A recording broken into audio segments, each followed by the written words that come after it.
અમદાવાદના સત્તાધાર ઓવરબ્રિજનું મુખ્યમંત્રીના હસ્તે ઉદ્ઘાટન કરવામાં આવ્યું। બ્રિજનું લોકાર્પણ થતાં એસજી હાઈવે ચાણક્યપુરી અને વસ્ત્રાપુરના લોકો માટે કનેક્ટિવિટી વધશે। બ્રિજ ખુલ્લો મુકાતા નાગરિકોને ટ્રાફિકનો સામનો નહીં કરવો પડે તેવી પણ સીએમએ વાત કરી। લોકાર્પણ સમયે એએમસી કમિશનર બંછાનિધિ પાની અને ભાજપના અગ્રણી નેતાઓ પણ ઉપસ્થિત રહ્યા। ઘાટલોડિયા અને આસપાસના વિસ્તારના લોકો પણ મોટી સંખ્યામાં ઉપસ્થિત રહ્યા। સ્થાનિકોએ મુખ્યમંત્રી ભૂપેન્દ્રભાઈ પટેલનું ઉષ્માભેર સ્વાગત કર્યું। બ્રિજના લોકાર્પણથી શહેરના પૂર્વ અને પશ્ચિમ વિસ્તાર વચ્ચેની કનેક્ટિવિટી વધુ સરળ બનશે। એસજી હાઈવે ચાણક્યપુરી અને વસ્ત્રાપુરના લોકો માટે કનેક્ટિવિટી વધશે। બ્રિજ ખુલ્લો મુકાતા નાગરિકોને ટ્રાફિકનો સામનો નહીં કરવો પડે તેવી પણ સીએમએ વાત કરી।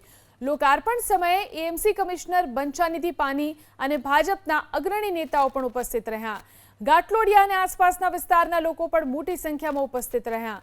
સ્થાનિકોએ મુખ્યમંત્રી ભૂપેન્દ્રભાઈ પટેલનું ઉષ્માભેર સ્વાગત કર્યું। બ્રિજના લોકાર્પણથી શહેરના પૂર્વ અને પશ્ચિમ વિસ્તાર વચ્ચેની કનેક્ટિવિટી વધુ સરળ બનશે।